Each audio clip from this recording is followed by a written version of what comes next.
ഓ അങ്ങോട്ട് പോയി ഇവിടെ ഇവിടെ ഉണ്ട്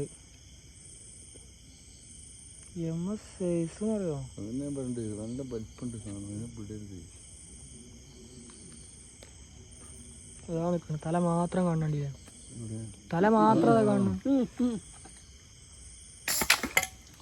ഇനായത്താക്കാണ്ട് കുടുങ്ങിക്കണെന്ന് തോന്നുന്നു. 1000 ഒരാൾ ദീമ കുടുങ്ങിക്കണം. അല്ലല്ല ഇനായത്താക്കിന്റെ വീട്ടിലും സാധനം അടിച്ചു.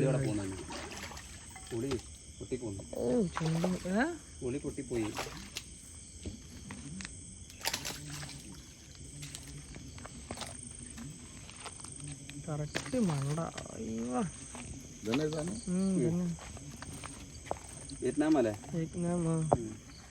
അല്ല ഉള്ളി എങ്ങനെ കുത്തി? ഉള്ളി അവിടെ നല്ല ആയത്തിലാണ് കിടിലൻ സാധനം അടിച്ചു തലക്കാട്ട് കഴിച്ചിട്ടുണ്ട്.